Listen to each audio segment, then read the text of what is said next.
Então vamos começar hoje com o tema como se livrar das drogas através de Jesus. Coloca o slide, por favor.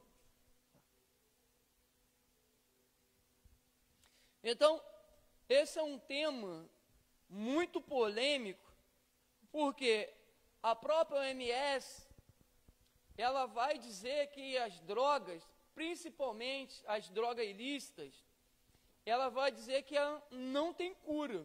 No CID-10 vai dizer que é uma doença que ela é incurável. A pessoa sempre vai estar dependente dessa droga para sobreviver, ou que essa droga ela vai estar incubada no corpo do ser humano.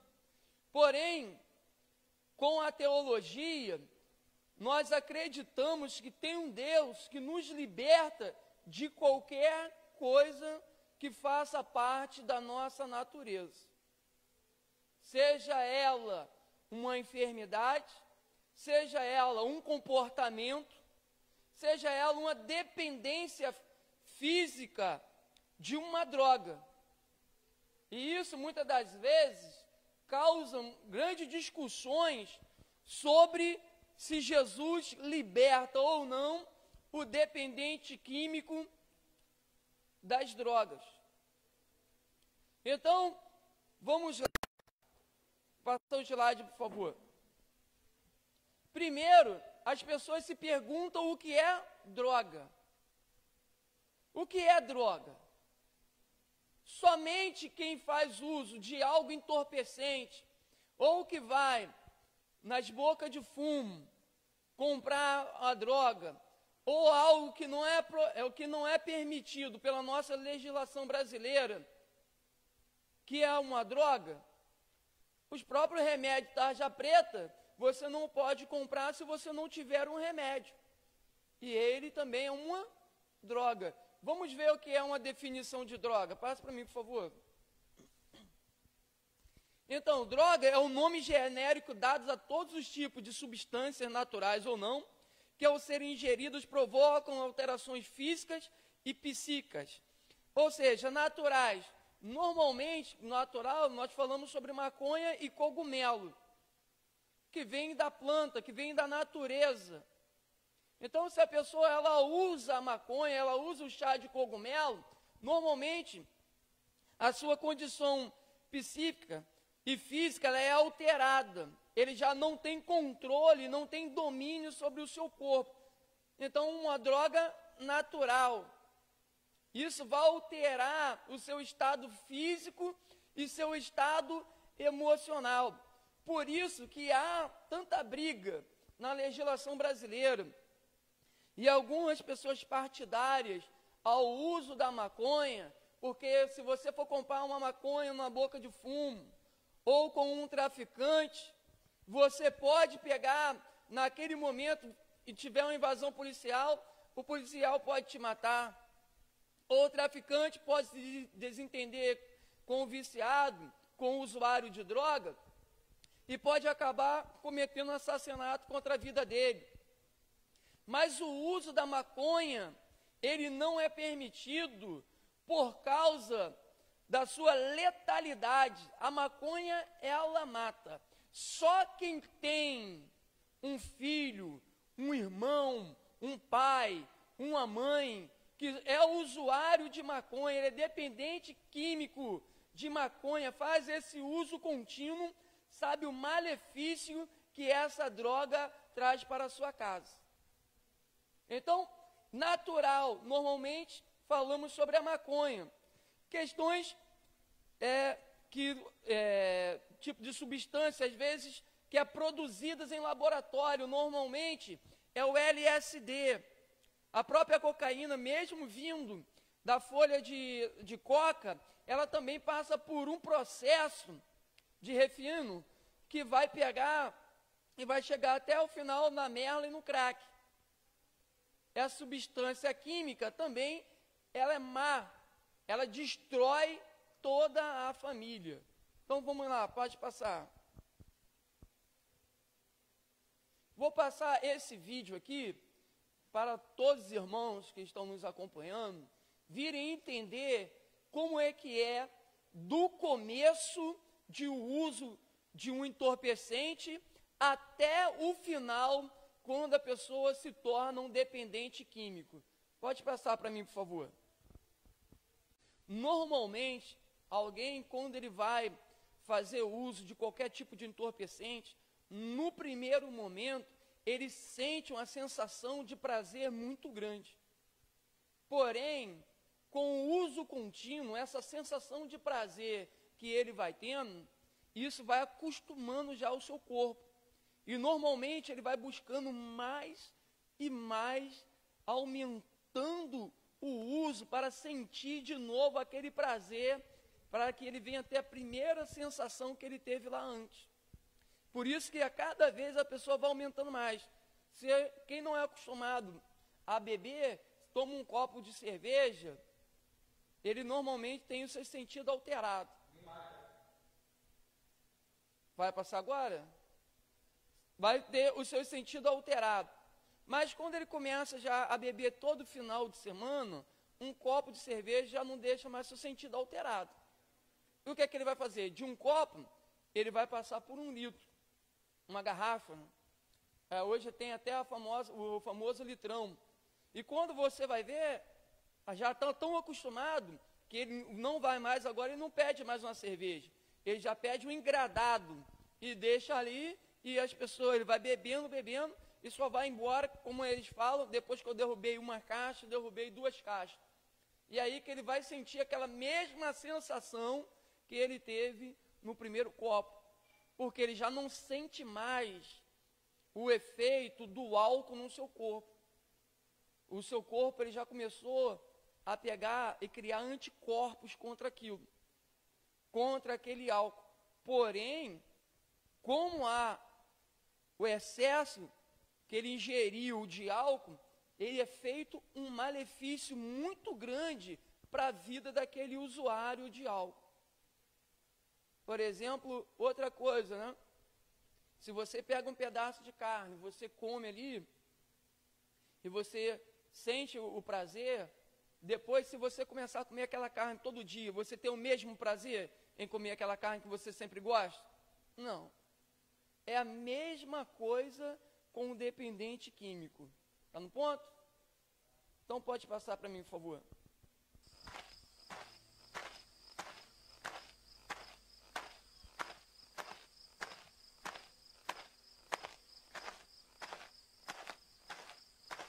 Ele encontra a droga, primeiro momento ele não aceita,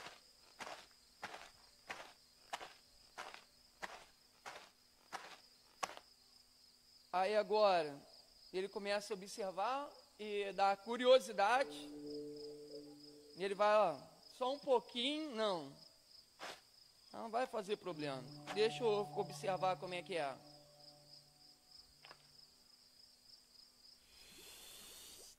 E ele teve o primeiro estágio, o contato agora com a droga.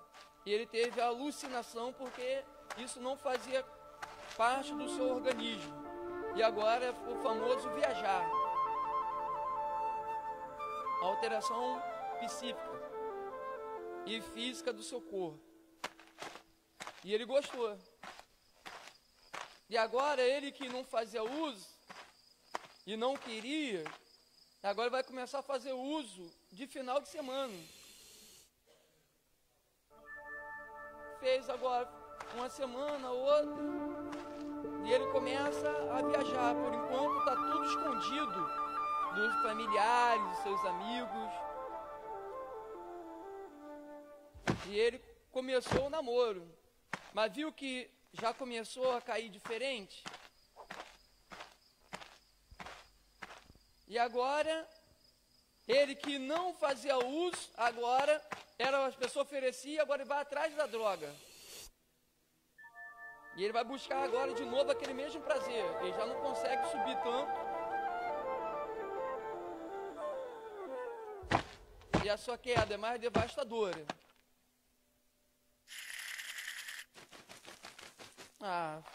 Só uma quedinha. Rodei uma vez só. Minha mãe descobriu, minha esposa descobriu. E agora, ele quer mais e mais. Só que a cada vez ele vai se aprofundando mais ainda. Ele já não consegue chegar mais no emprego no mesmo horário. Os amigos ele vai começar a abandonar. Porque ele está em busca da alucinação. Toma na cabeça.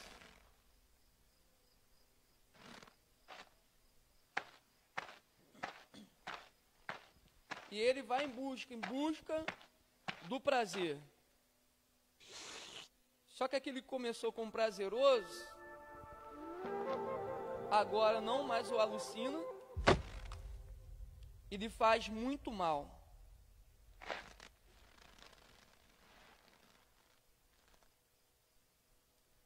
E ele quer mais. Já está num estado depressível. Se você imaginar um amigo, um familiar seu que faz uso de droga, como ele começou, como é que ele era e o estado que ele está hoje. Não tem alucinação, ele precisa de mais,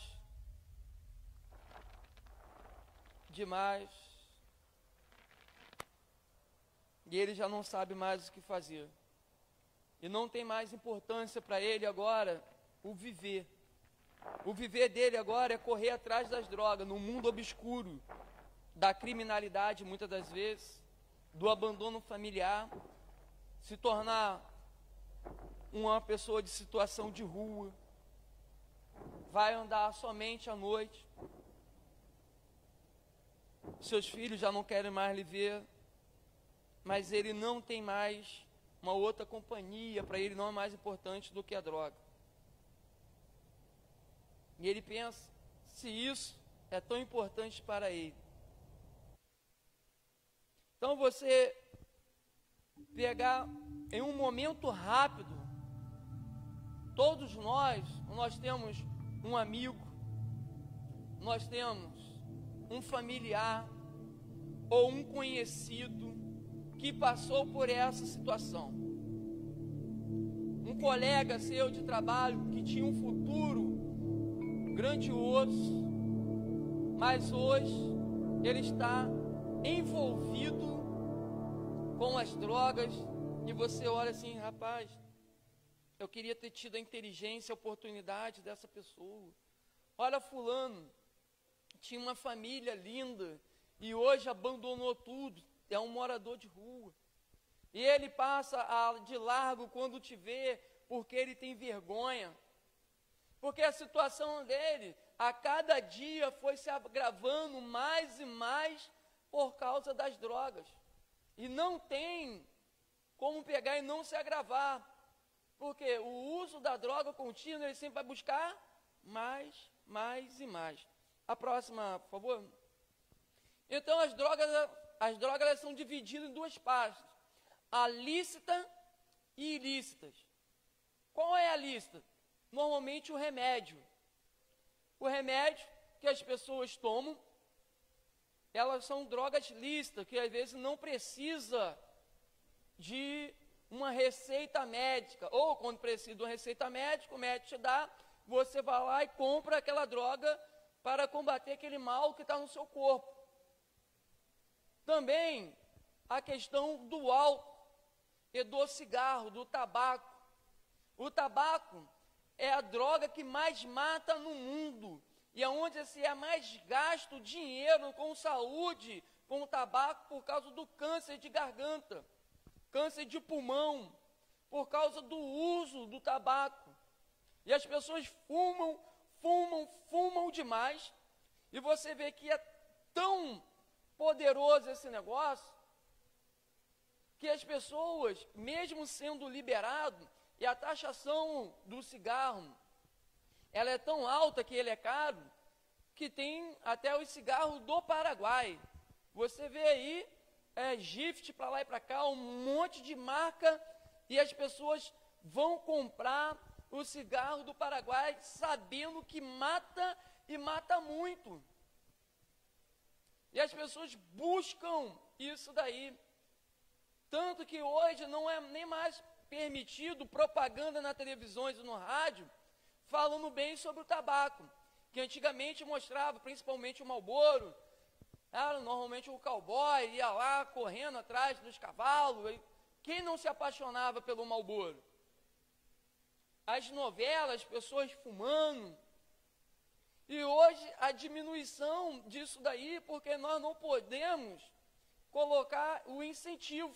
E lá atrás do cigarro é o seguinte: diz que causa impotência sexual, traz câncer, traz lá as fotos, mas as pessoas vão fumar e nem querem olhar ali atrás para pegar e não ver os malefícios que contém no cigarro.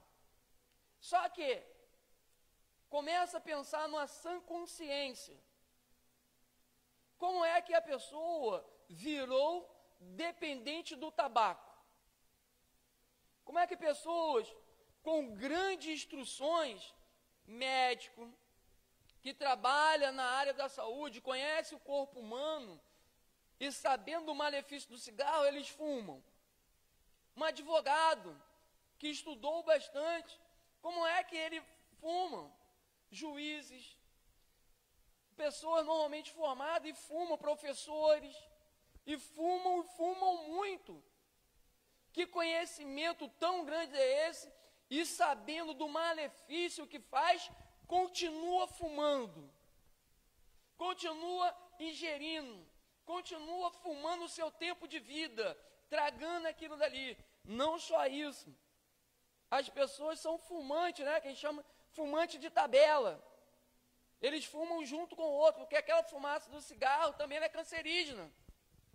E é horrível quando você está do lado de alguém e a pessoa está fumando do seu lado. Só que quem já recebeu um fumante em casa, um fumante ativo, um dependente do tabaco, que é o seguinte: olha, ele vai na sua casa e fala, aqui em casa você não pode fumar, mas toda hora ele vai lá fora e ele tem que fumar, ele precisa fumar. Se ele tiver muita alegria, ele vai fumar um cigarro. Se ele ficar triste, ele vai fumar um cigarro. A ponto de pessoas fumar de 1 maço até 3 maços por dia. O que ele faz com a sua vida? Começa a destruí-la de uma forma que,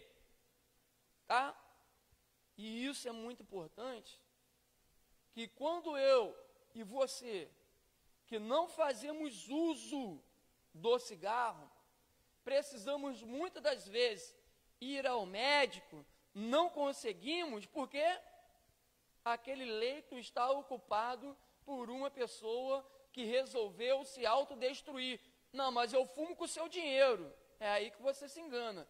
Toda vez que você fuma, você tiver alguém passando, você está causando mal ao outro. Se você ficar doente, principalmente você depender do Sistema Único de Saúde, por uma única e exclusiva vontade sua de se autodestruir, você está tirando o direito do outro de ser atendido.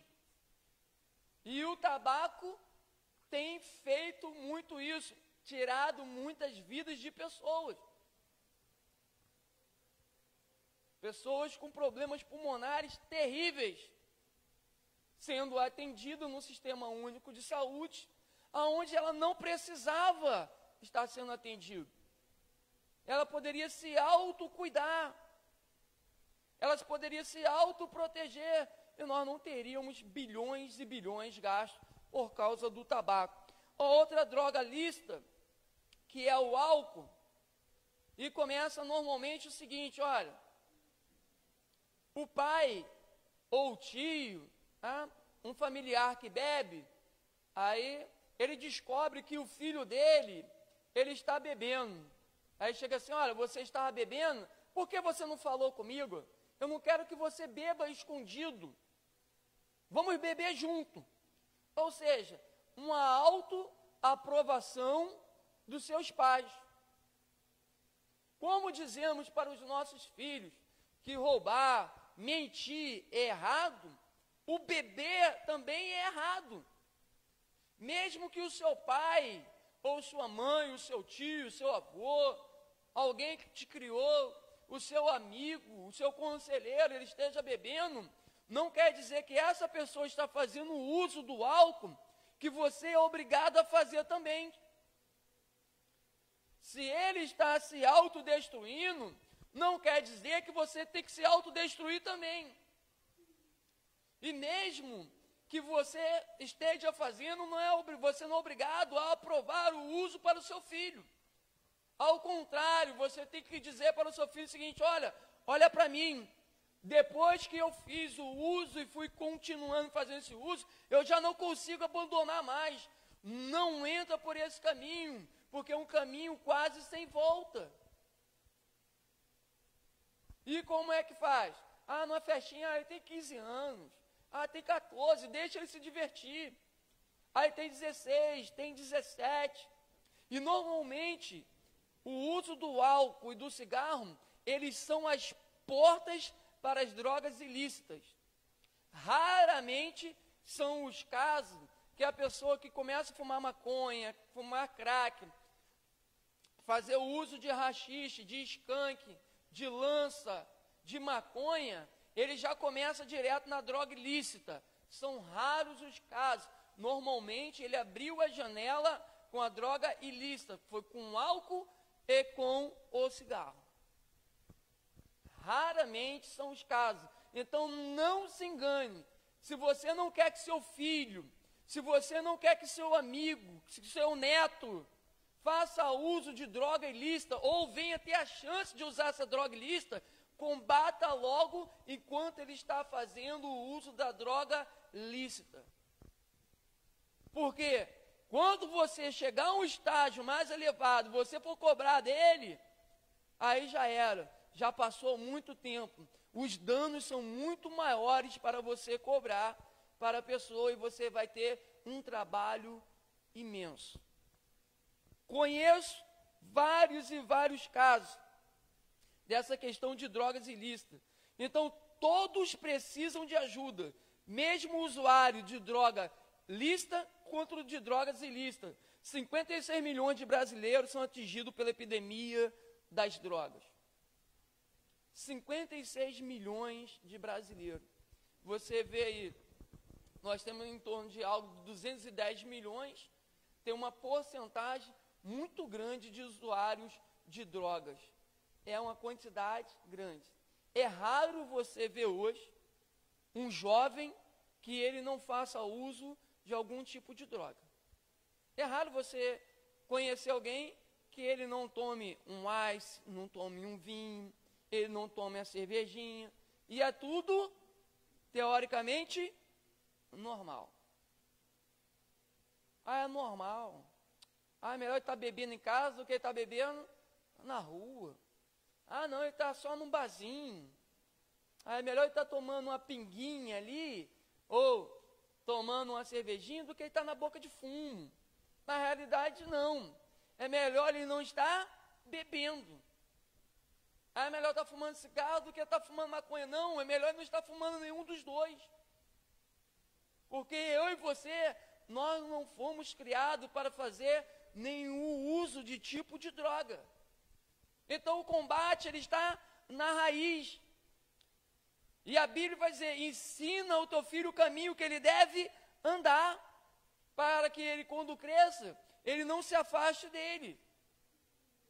Então, permitir, mesmo que o pai, a mãe, o tio, o avô, ou o amigo, a pessoa que cria esse adolescente, ele faça o uso, ele não tem que apoiar o uso daquela droga. Toda vez ele tem que dizer: isso te faz mal. É melhor ser chato hoje, conseguir contornar essa situação, do que amanhã eu estar chorando, tendo que buscar meu filho numa boca de fumo. Ou tendo que ir buscar ele nesses baile funk de comunidade. Ou ficar a noite toda acordada, porque meu filho ou minha filha eles saíram para alguma festa, ou saiu para cá de um amigo que nós não sabemos, e até agora não chegou, porque o pai e a mãe ele não dormem. Mas por quê? Aqui, não, estava bebendo junto comigo, não tem problema. Só que agora ele vai se tornar de maior de idade. E a coisa agora vai apertar mais um pouco. Passa para mim, por favor.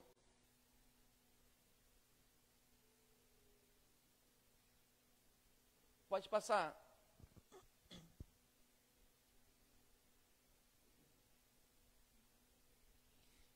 Então vamos lá.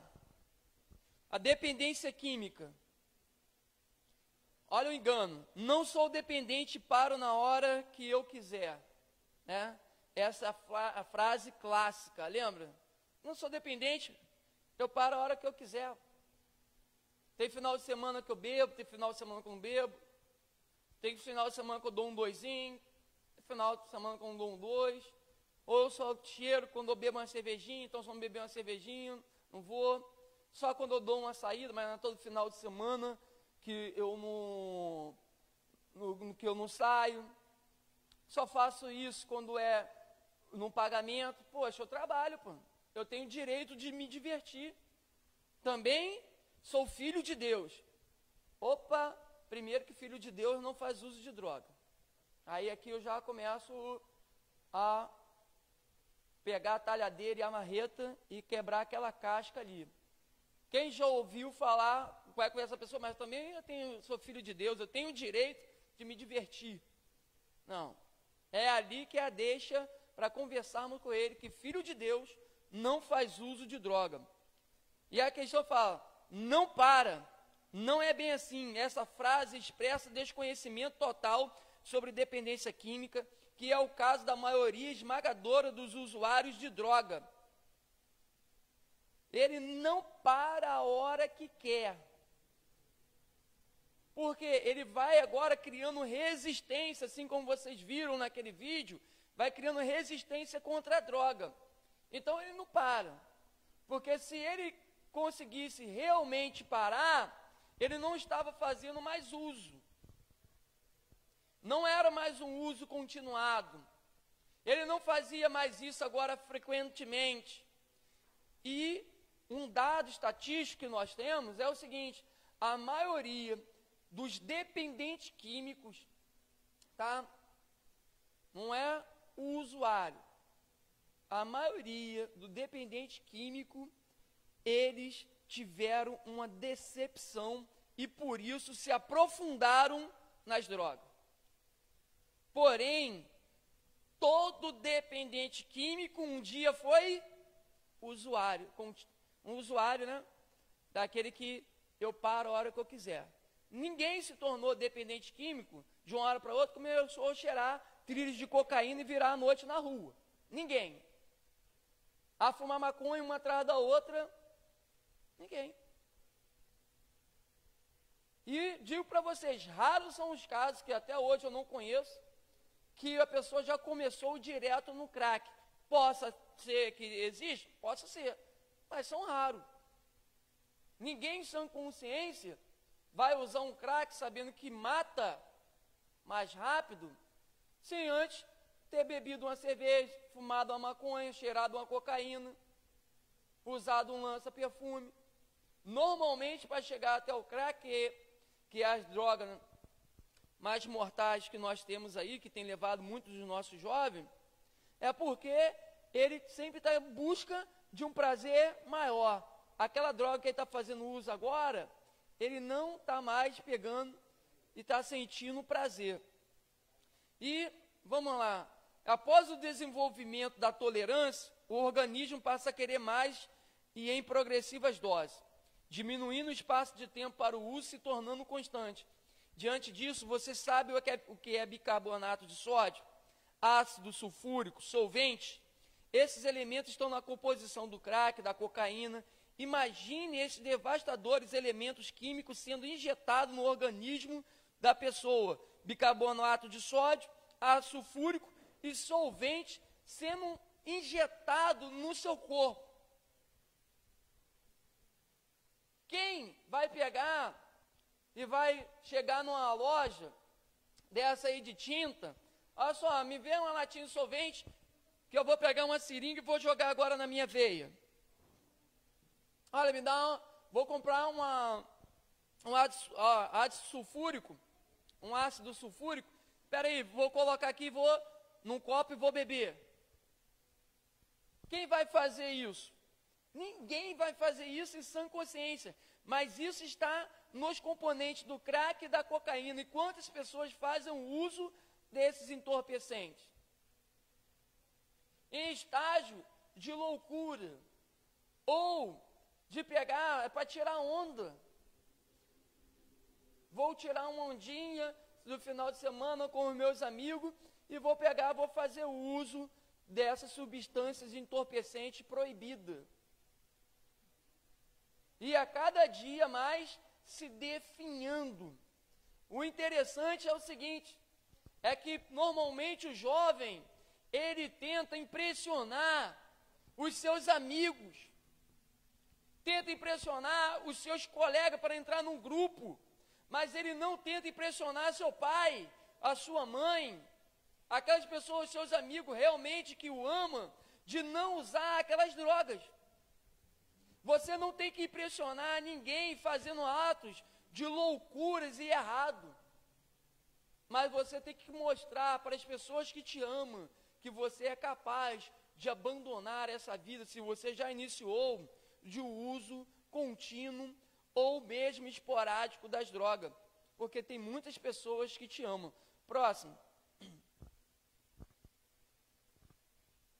A primeira coisa que um conselheiro em dependência química ele tem que aprender é o seguinte, que ajudar quem não quer ser ajudado é inútil.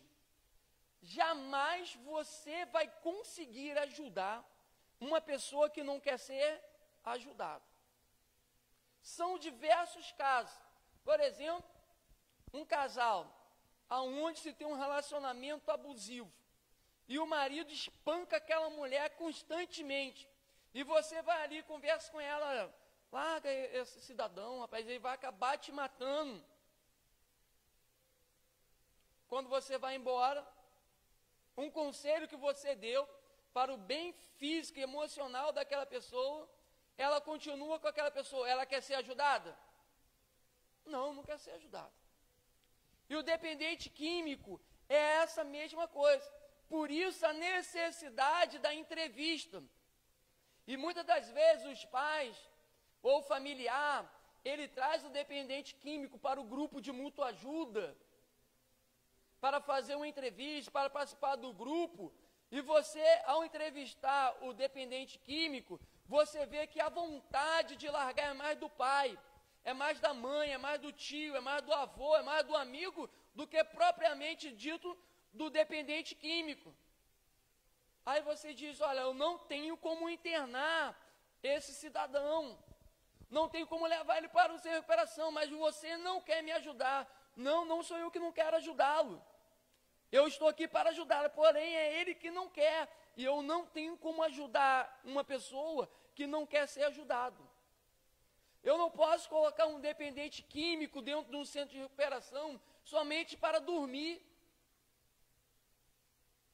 Eu tenho que colocar um dependente químico dentro de um centro de recuperação, aquele que o seu uso continuado já levou a um estágio de loucura, e ele já viu que se ele não largar aquilo dali, o seu fim é a morte. E ele quer mudança, ele quer mudar. E ele quer agora uma novidade de vida. Enquanto ele não mostra isso para o conselheiro não pode levá-lo para um centro de recuperação, porque você estará prejudicando o tratamento de outras pessoas que estão lá que querem, porque vai ser uma má influência. Não adianta você levar uma pessoa lá, vão convencer, não vai, ele já tem que vir convencido. Se fosse assim, os casos de internações compulsivas, aonde se pega na rua e leva, todos eles teriam um efeito muito grande, mas na realidade não tem. Essa internação compulsiva, muitas das vezes, traz o ódio da pessoa contra aquele que o internou. E a internação voluntária é onde você tem uma quantidade muito maior de sucesso. Por quê? Era a pessoa que queria ir mudar de vida. Era a pessoa que queria abandonar as drogas, e não o pai e a mãe. Porque esse sentimento, ele tem que vir de dentro para fora, externizar isso, olha, a minha vontade de largar, a minha vontade de viver, a minha vontade de ser uma nova pessoa, ela vai ser muito maior do que a minha vontade de usar a droga de novo. Eu sei que meu corpo vai pedir, mas em nome de Jesus, eu vou conseguir abandonar isso que me traz somente dor e sofrimento. Então, ajudar quem não quer ser ajudado é inútil. Tá? Pode passar, por favor. A segunda coisa é a vergonha, muitas das vezes faz com que as pessoas não busquem ajuda. Quem quer admitir que perdeu? Perder é ruim. É difícil. Qualquer competição que você faz com 5 pessoas, 10 pessoas, 2 pessoas, é muito bom ganhar, seja num par ou ímpar, ou seja em uma busca de emprego. Por exemplo, quem busca um concurso público, olha, eu disputei vaga com 5.000 pessoas e eu fui aprovado. Tirei em primeiro lugar, e você é um vitorioso. Não basta apenas você conseguir a vaga, mas quando você chegou em primeiro lugar e você disputou com mais pessoas, você viu que o negócio era mais apertado, isso dá uma sensação de prazer muito grande. Mas quando você não consegue, isso te traz uma tristeza muito grande. Só que nós não estamos falando de uma busca de emprego, nós estamos falando da vida da pessoa, onde ela não conseguiu vencer a sua vontade de não usar, aonde ela vê o seu pai e sua mãe chorando por causa do seu uso, e muitas das vezes eles buscam se afastar da família, se isolar, e entra agora numa depressão profunda. Eles, muitas das vezes, eles saem de casa, ou não têm dinheiro para comprar a sua droga, começa a fazer assaltos na rua, ou vai pegar e trabalhar, né? Se assim pode se dizer que é um trabalho numa boca de fumo, a gente fala, fulano está trabalhando na boca de fumo. Isso não é trabalho. Tá? Então, receber ajuda não é um sinal de fracasso, que você fracassou, é um sinal que você não está sozinho. E o familiar ele tem que ser muito sensível a isso, de ele ser duro, mas estar do lado daquela pessoa. Olha, se você quiser ajuda, eu estou aqui do seu lado. Se você quiser parar, eu estou aqui do seu lado. Eu não aprovo o que você está fazendo, mas a hora que você precisar, você pode contar comigo. Não para coisa errada, mas naquilo para o seu uso, não sinta vergonha. Vem aqui conversar comigo, porque as pessoas já estão com medo de tantas pessoas que estão o acusando. E não tem nenhuma abertura para que ele venha a ser ajudado. Porque você colar com pessoas que estão sempre à frente, ou no seu nível, né? Vamos dizer assim, de estabilidade, de amizade, que não faz uso de entorpecente, é fácil. Agora, você trabalhar com um dependente químico, isso é muito complicado. Porque como é que ele vai ser ajudado se ninguém o estender a mão? Se só assim, tu vai ser preso, você vai morrer. Ele só ouve palavras negativas. E você não diz uma vez, olha, eu estou orando pela sua vida. Olha, existem grupos de mútua ajuda, de AA, de NA. Existe casa de recuperação. Você sai dessa vida, rapaz. Ou menina, sai dessa vida. E a hora que você precisar, que você tiver em sã consciência, você precisar realmente, eu estou aqui do seu lado. Ele já sabe o que? Eu tenho um porto seguro. Então todos nós precisamos abrir esse espaço para o dependente químico, para que ele venha saber que a hora que ele precisar, ele tem alguém que ele pode contar. Lembra que a família chega aqui e eu falo para ele, olha, não tem como internar seu filho, não tem como internar seu neto, não tem como internar o seu amigo, não tem como internar o seu esposo, porque ele não quer.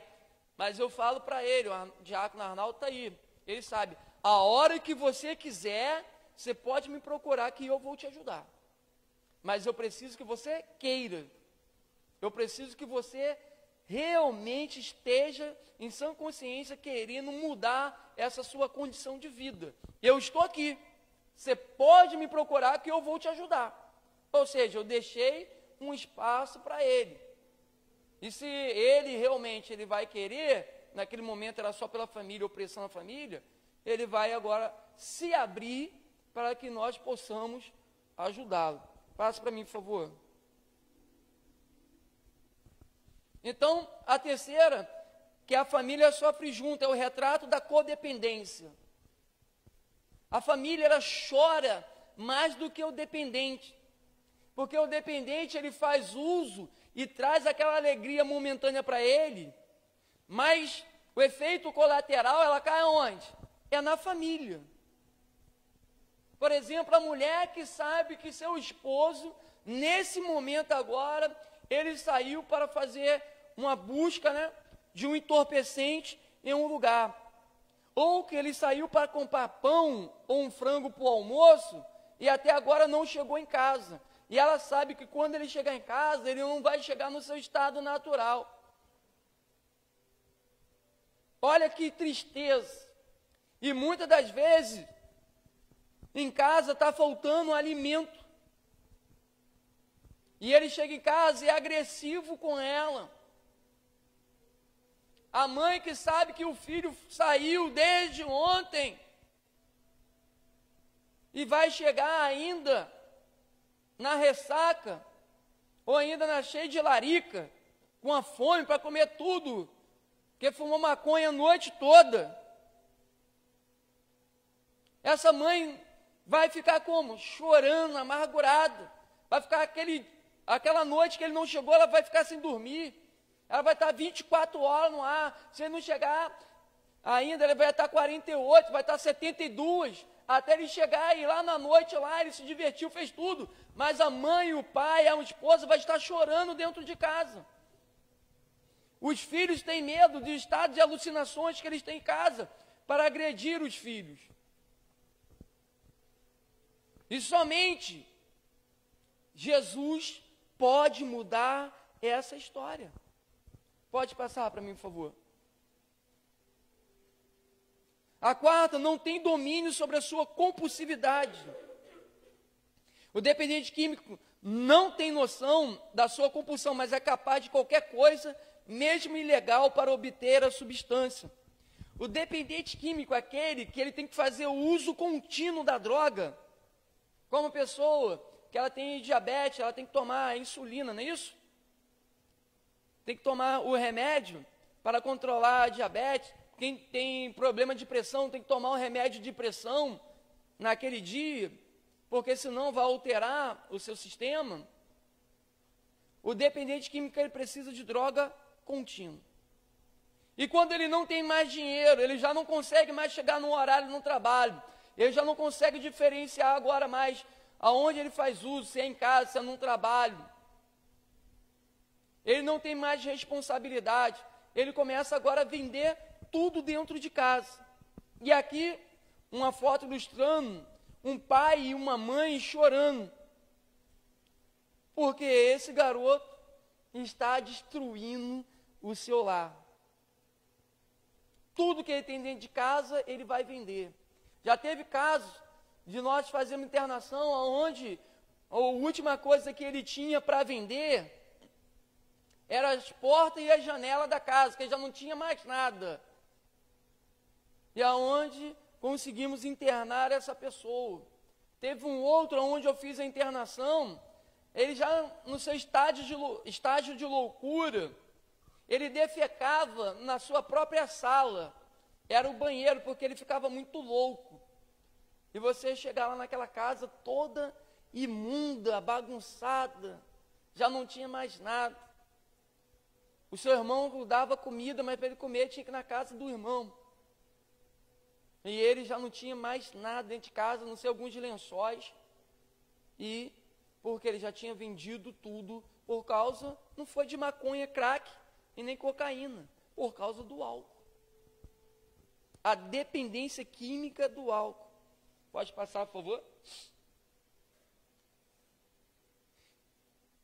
A quinta é o abandono da família. Eu não aguento mais ver você se acabando nas drogas. E é um momento, muitas das vezes, onde nós julgamos a família. Uma mãe não abandona o filho. Se realmente gostasse, não abandonava.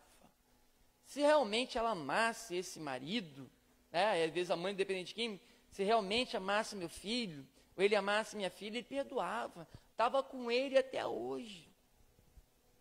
Só quem já viveu com o dependente químico na sua compulsividade é que vai saber o grau de dificuldade de estar embaixo de um mesmo teto com o dependente químico.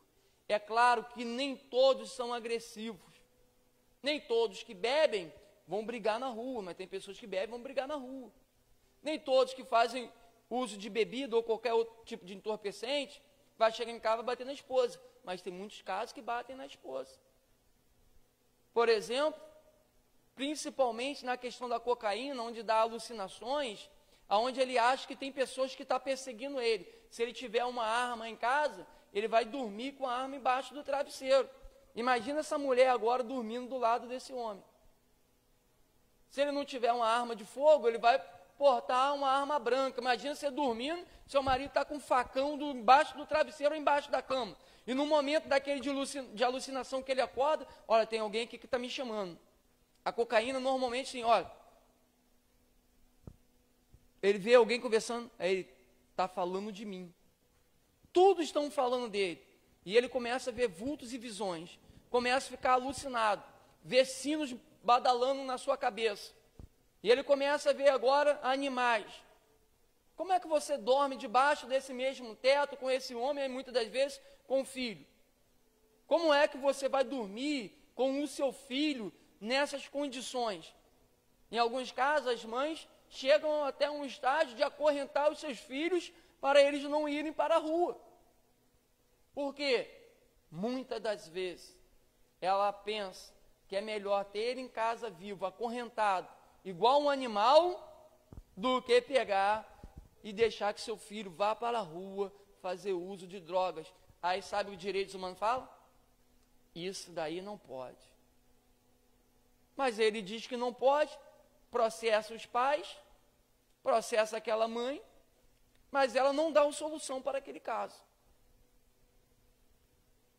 E como é que eu vou dizer então? Então eu tenho que deixar meu filho lá se drogar. Mas ele é de menor, o conselheiro tutelar, não deixa. Que é aquela questão. Um menor, ele não pode trabalhar. 14 anos é um absurdo para um menor trabalhar. E ele vem e processa o pai, processa a empresa que der uma vaga de emprego para esse garoto começar a sua vida de trabalho. Mas quem já viu um conselheiro tutelar ir numa boca de fumo lá e fechar a boca de fumo? Auxiliar na dependência química. Sabemos que eles fazem um trabalho importantíssimo.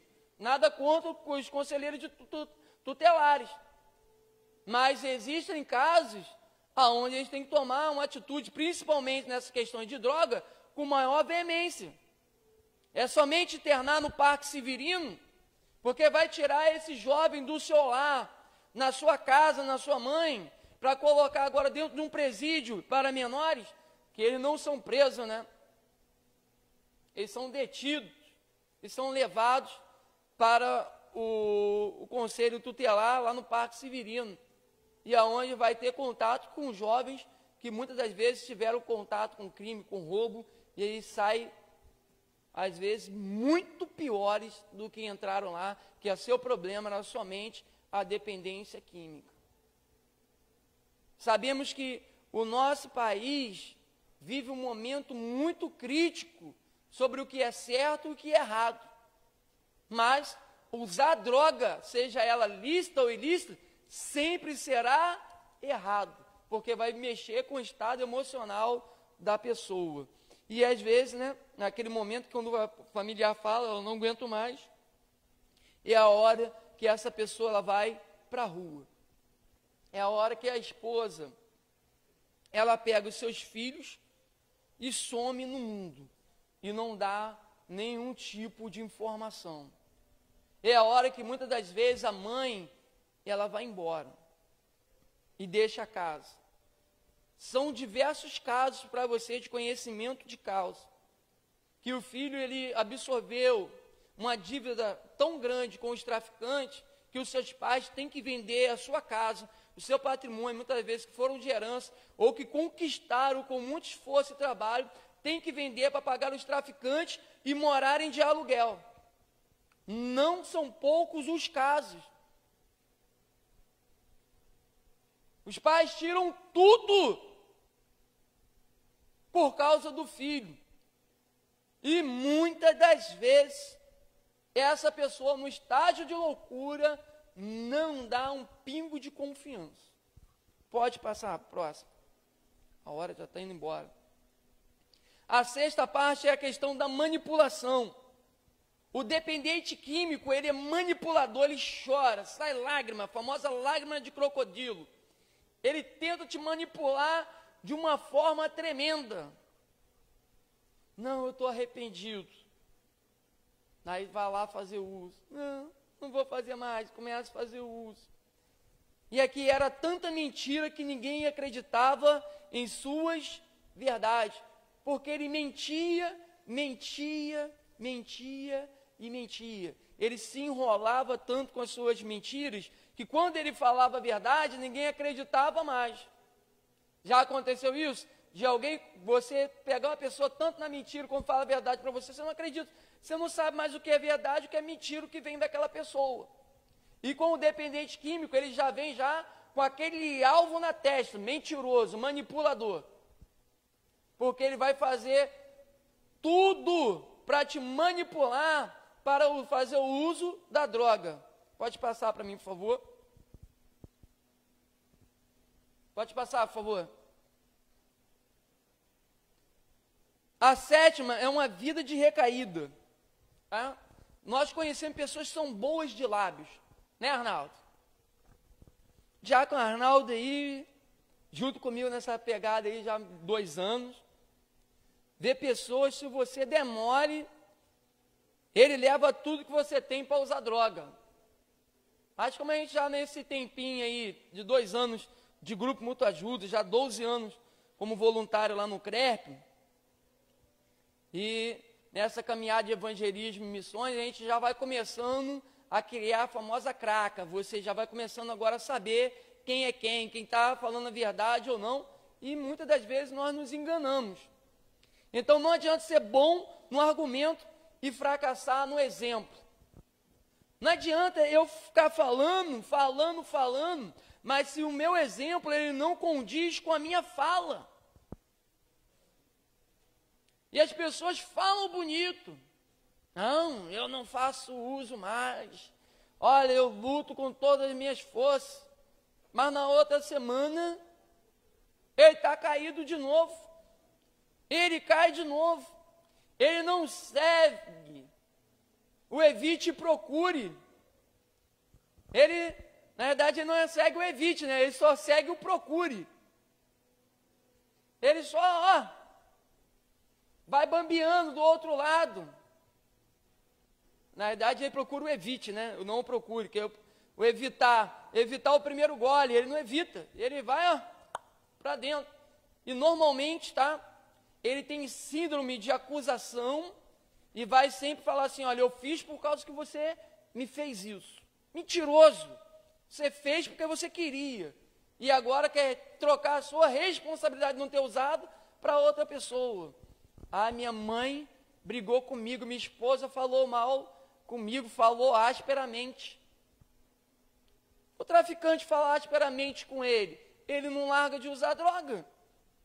Só dói quando é a mãe, quando é a esposa, quando é o filho, quando é o pai. É mentiroso, é a vontade dele de usar, ele vai usar, ainda vai buscar um culpado, que não seja ele, para manipular. Pode passar para mim, por favor. E aqui é muito interessante essa frase. Somente quem carrega a sua própria água sabe o valor de cada gota derramada no chão. Somente quem carrega a sua própria água sabe o valor de cada gota derramada no chão. Somente quem tem um dependente químico em casa, em estágio de loucura, aquele filho que você tanto ama, que você carregou no colo, que você chamava de príncipe, que você chamava de princesa, que você lutou, trabalhou muito, deixou de comprar algumas coisas para dar estudo para ele, andava maltrapilho, comprava roupas e roupas para o seu filho ficar lindo. Muitas das vezes seu celular é o pior celular, todo quebrado, mas você pega e compra o melhor celular para ele. Nunca deixou faltar nada para ele, e ver essa pessoa agora saindo de casa, talvez nesse exato momento já saiu para fazer uso de droga e você não sabe qual o dia que ele vai voltar. O coração dessa mãe, desse pai, ele fica triturado. Quantos casamentos foram destroçados por causa da droga? Porque muitas das vezes o pai ou a mãe, um dos dois, vai apertar e o outro por amor não deixa, e acaba abandonando. Algumas vezes, já um relacionamento de um segundo casamento, aonde esse jovem não é filho de uma dessas pessoas do casal, e fala assim: no meu filho, deixa que eu cuido, eu vou cuidar do meu jeito, se você me ama, tem que amar meu filho. Não, não é bem assim. Você precisa amar, mas o amor, ele não pode ser louco. O amor, ele não pode ser cego. Então, se você tem essa dificuldade, está com essa pessoa, você sabe o pingo de cada gota ali que você está carregando, aquele balde que você está carregando, se chegar lá na frente, você vai ter que dar uma outra viagem muito maior. Ou você vai ter que dar uma outra viagem. Nós sabemos o quanto é dolorido, mas é preciso ter pulso. É preciso mostrar a realidade. É preciso não ceder. Por exemplo, teve um caso aonde a mãe me ligou: Jeová, meu filho, ele apanhou. Mas ele apanhou por quê? Que ele fez isso, não tem como você arrumar internação. Mas eu falei: olha só, mas nesse lugar que ele apanhou, ele estava certo ou estava errado? Não, ele estava errado. Eu falei assim: é melhor ele estar apanhando lá, do que a senhora trazer ele para casa e pegar e ele se voltar para a boca de fumo de novo. Ou não? Tem que entender. Um centro de recuperação, ele não é um lugar fácil para ninguém, ele não é um spa. Não é a casa da pessoa que ele acha que ele fuma maconha a noite toda e ele vai dormir até meio-dia, 2 horas, 3 horas da tarde, quando acordar, a mãe vai estar com um prato de comida para ele. Não é assim. Lá tem regras, tem ordem. Ele não vai ter mamãe para lavar a roupa dele, ele vai ter o seu horário de dormir, ele vai ter o seu horário de acordar. E, infelizmente, muitas das vezes, a dependência química, ela é maior da família do que o próprio dependente. Porque cede tudo aquilo que o dependente ele quer. Pais, quantos nós conhecemos, chegaram a um estágio de loucura, de ir comprar as drogas para o filho não ir para a boca de fumo. E pasmem, muitos deles cristãos, e de ministério. Ir lá na boca comprar para o filho, para trazer, para ele usar dentro de casa, que é melhor em casa que na rua. Não é. Você está fazendo que o doido ele fique na sua loucura, ajudando a ele a se manter no vício das drogas, no lugar de buscar uma ajuda especializada.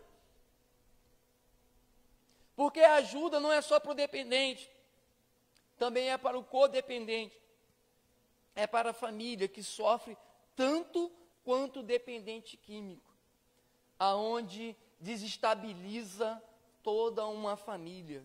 Pode passar para mim, por favor. E velhos caminhos não abrem novas portas. Não abrem. O uso continuado ou você manter a pessoa dentro de casa usando, é melhor usar dentro de casa, na minha varanda, não, no quarto dele, do que lá na rua. Não, olha, velhos caminhos não abrem portas novas. Não vai abrir. O uso da droga vai fazer com que ele continue dependente químico. O que você precisa é mudar a mente e o entendimento que a droga faz mal. Em algum momento, ele pode pegar e trazer um dano muito maior para a sua casa. Próximo, por favor. Na vida temos um antes, um durante e um depois.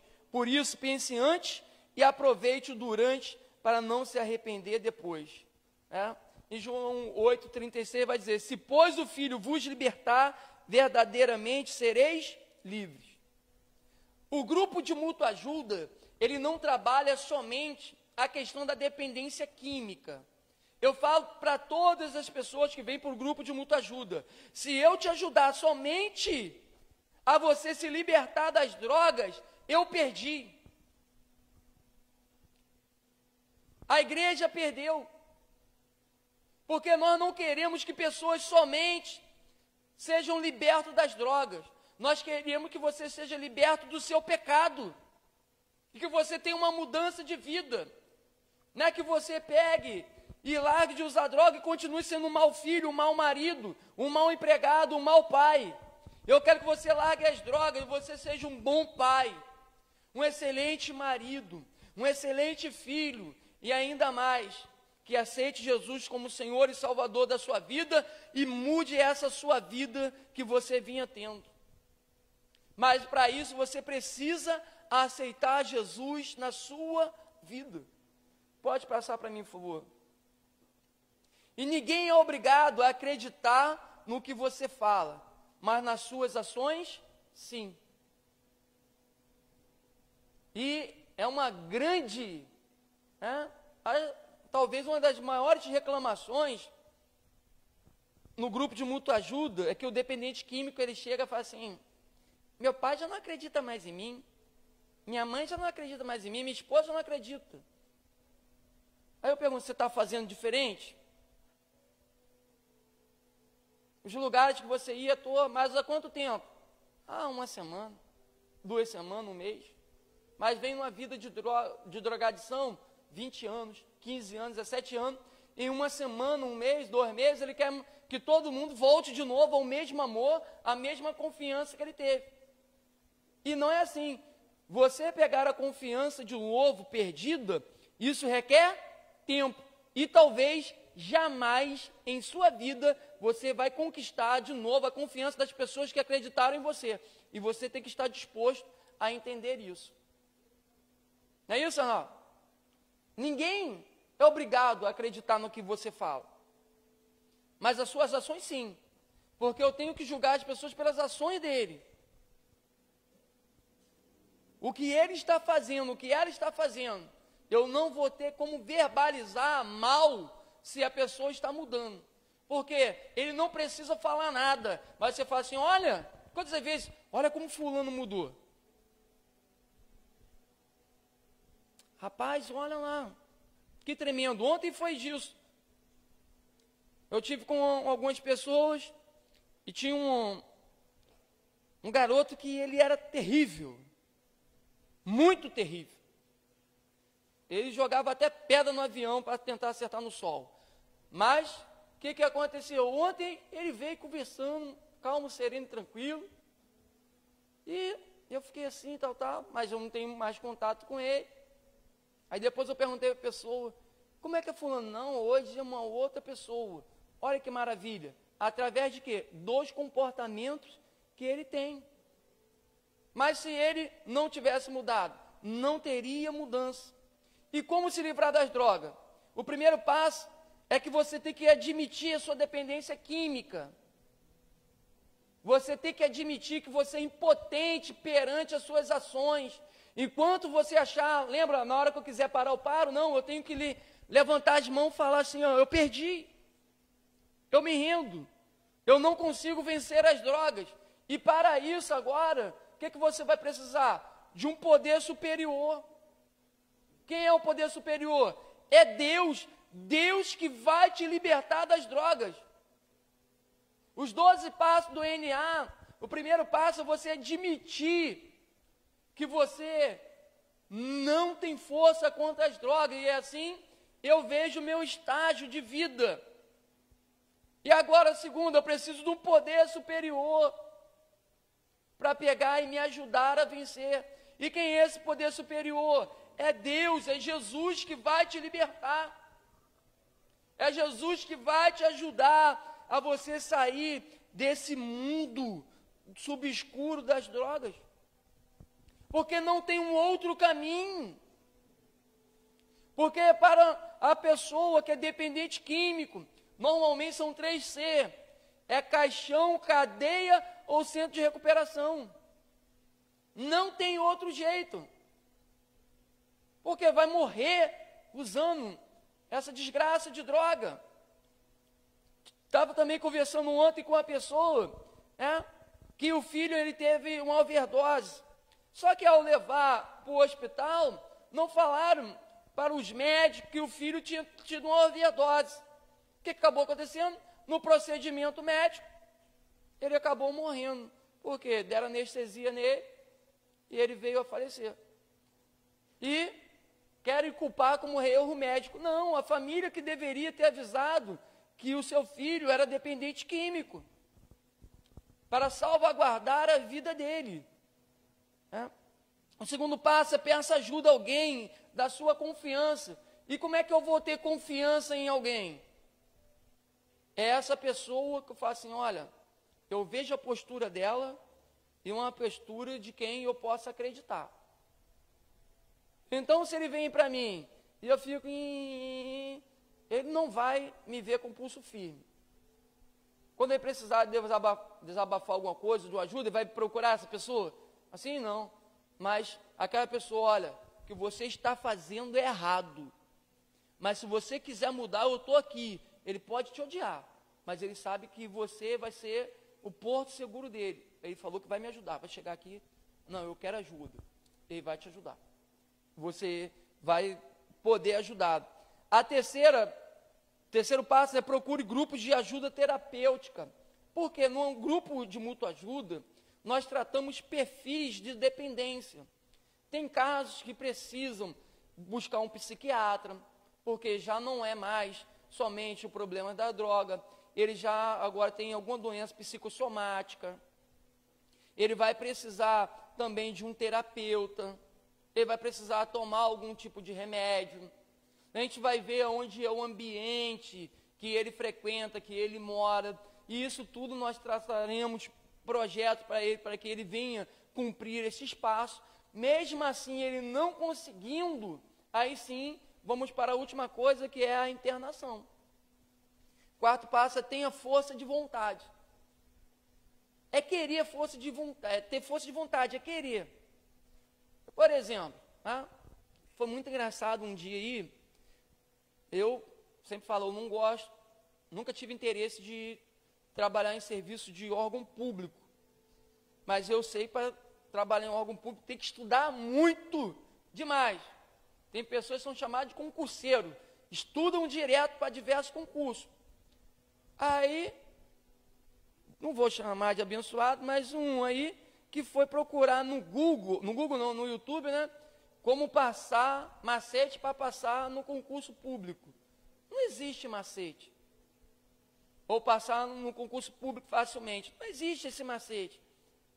Você tem que estudar, você tem que aprofundar nas matérias, principalmente específicas do curso ou da profissão que você quer, para que você venha ter uma boa nota.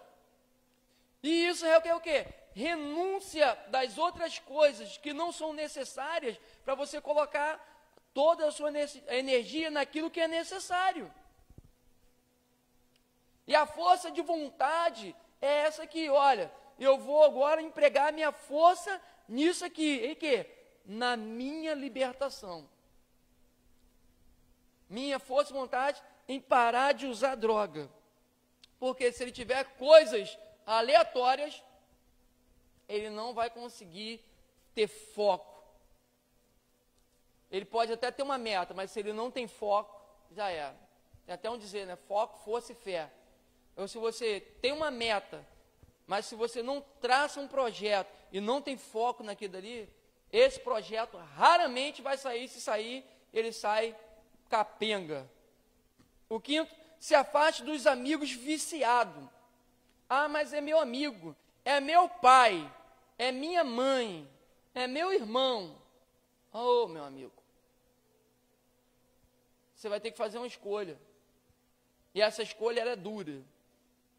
Teve um rapaz que conversou comigo por um amigo dele, que era dependente químico em drogas ilícitas.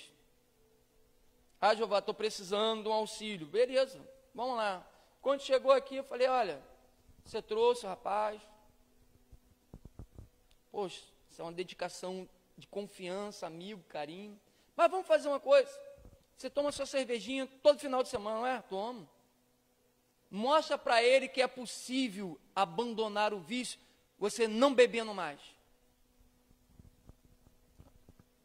Nunca mais ele voltou. Mas o seu amigo, graças a Deus, continuou.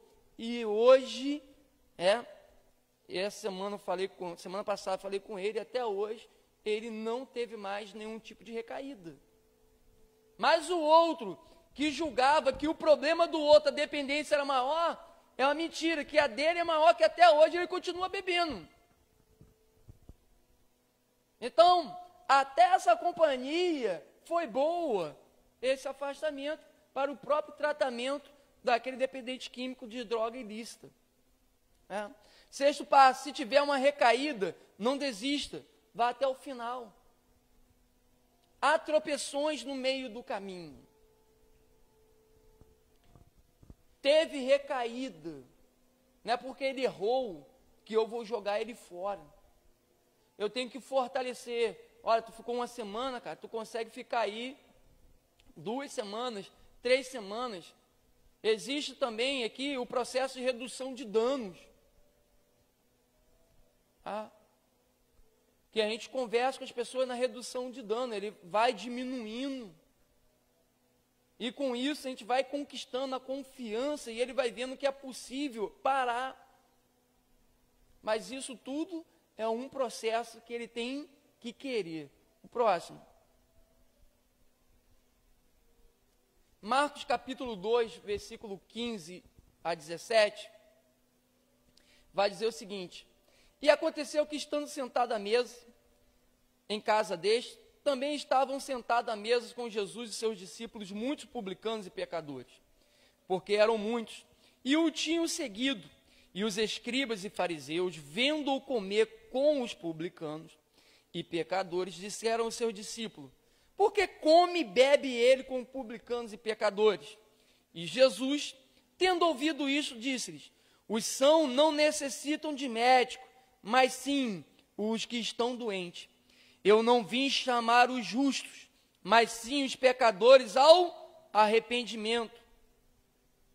É muito fácil julgar. É muito fácil condenar. Olha o filho de fulano, olha o filho de ciclano, olha lá. É muito fácil verbalizar coisas ruins do que estender a mão. Porque verbalizar, eu não tenho contato com as pessoas, eu não tenho a proximidade com as pessoas, mas quando eu me envolvo naquele problema, eu busco mudar a vida daquela pessoa, agora eu começo a me comprometer com aquela pessoa, e aquela vida daquela pessoa ali, ela é importante para mim, eu tenho que dedicar meu tempo, oração para com ela. E era isso que Jesus fazia. Uma vida de religiosidade vai fazer somente você julgar as pessoas que, olha, o dependente químico vai para o inferno. Mas uma vida em Cristo é você estender a mão para aquela pessoa e falar: eu estou aqui contigo. E posso te ajudar desde o momento que você queira. Porque eu sirvo aos médicos dos médicos. Eu conheço um Deus que cura toda a enfermidade. A OMS diz que é enfermidade. Então, meu Deus cura essa enfermidade. Basta você querer.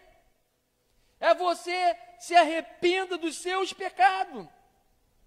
Porque Jesus diz, ele não veio para os sãos, ele veio para o doente, para que alcance o arrependimento. Enquanto as pessoas estão cheias de si mesmas, esquecem de olhar o outro que está necessitado. Então, que nós não venhamos julgar, que nós não venhamos condenar, porque nós não somos juízes. Ao contrário, nós venhamos ser pessoas assim como Cristo foi, que ajudava o necessitado, que ajudava aquele que o procurava, que o buscava, e ele sempre estava solícito em ajudar. Aquela mulher pecadora, ela tinha tudo para ser condenada. Mas Jesus perguntou: quem não tem pecado, que atire a primeira pedra. Quem não tem pecado, quem nunca errou, que atire a primeira pedra. E infelizmente, eu não gosto de falar de cristão, porque tem tanto, também sou.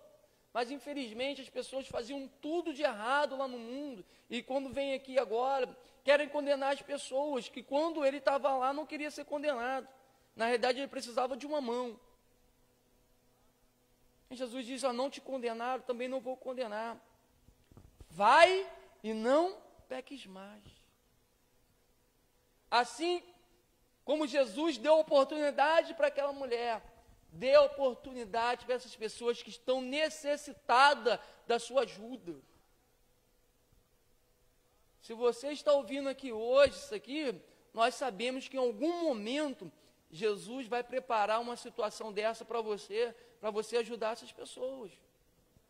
E qual vai ser o seu sentimento com essa pessoa que vai precisar de você? É que vai dizer se você era fariseu e publicano, o fariseu, ou se você é aquele que segue a Jesus. Se faz o que Jesus fazia. Se somente você está com a capa de conhecimento. Porque o fariseu era aquele que guardava as escrituras. Ou se você é o bom samaritano, que ajuda aquele que está caído e ferido. Por isso, a importância de conhecer os fatos, conhecer a história e se colocar à disposição para pegar e ajudar o próximo. Finalzinho o vídeo, por favor.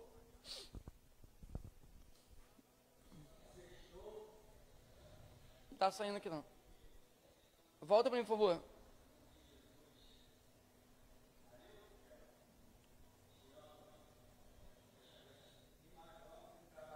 Animadão, indo trabalhar.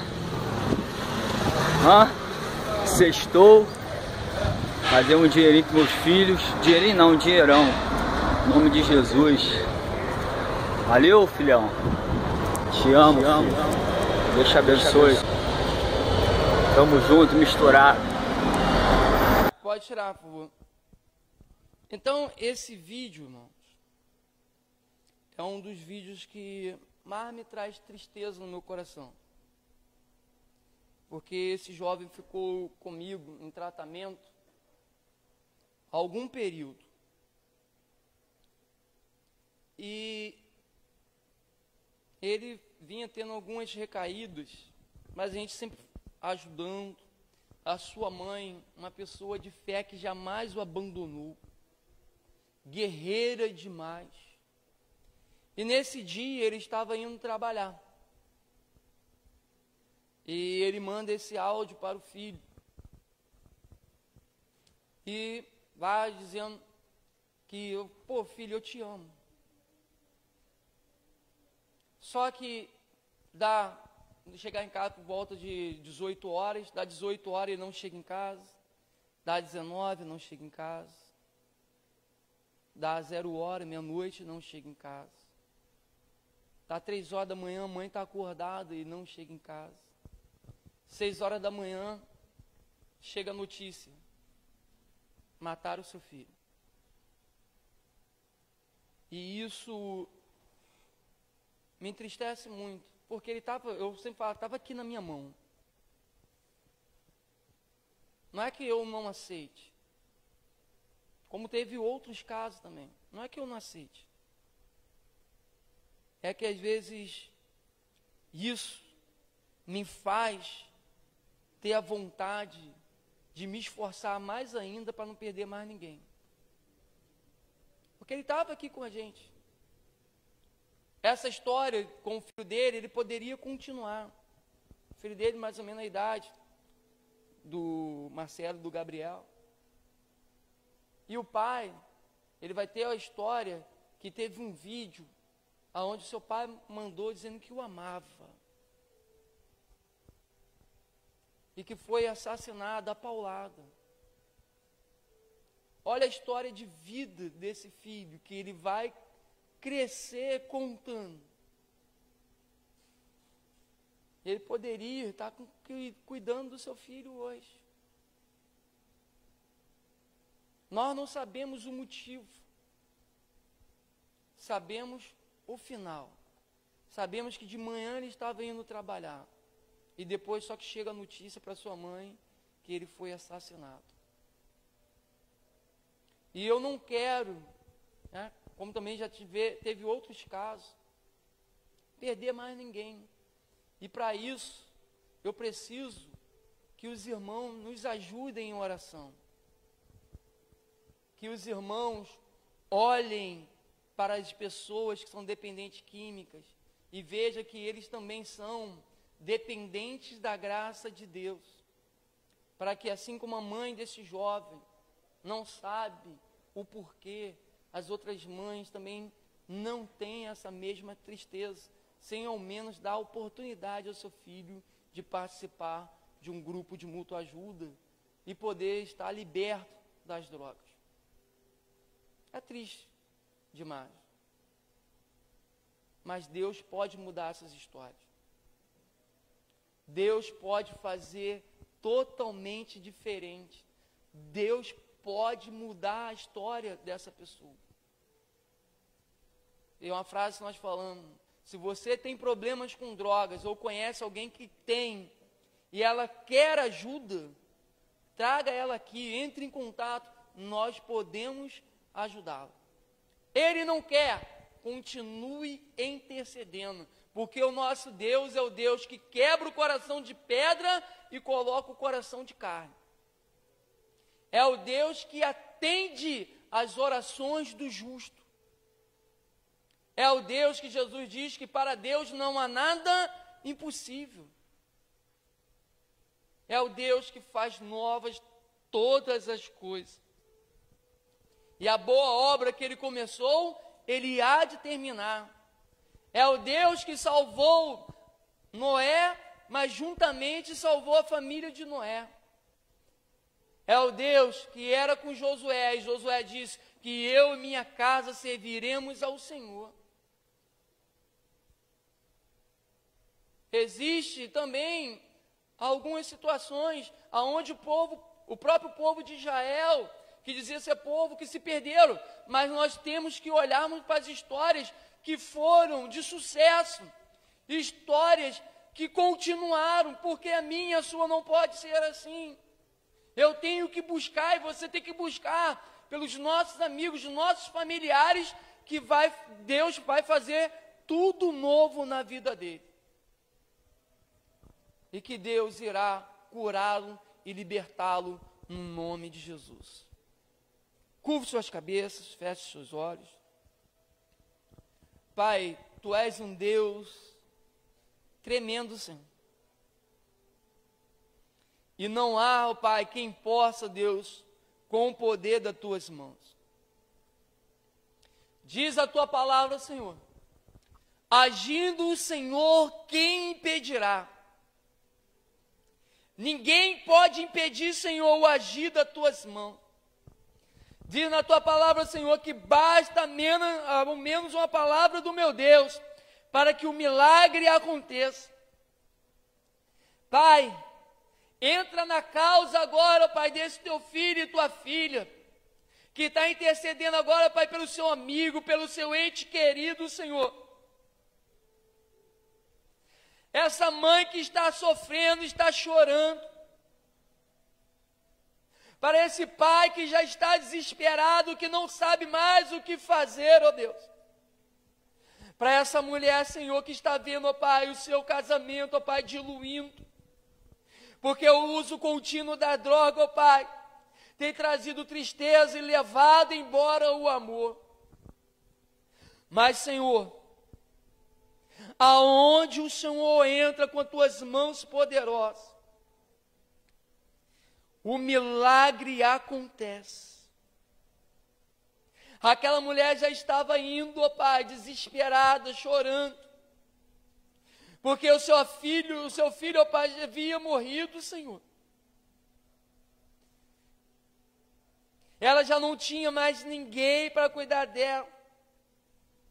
Mas o Senhor, ó Pai, entrou naquela história e mudou o quadro, ó Pai, daquela mulher, ó Pai. Mudou o quadro daquele jovem. Mudou o quadro daquela cidade. Aquele gadareno, ó Pai, aonde infernizava aquela cidade, ó Pai. Aonde ele vivia, Senhor, no cemitério, ó Pai. E todos tinham medo, ó Pai, daquele homem.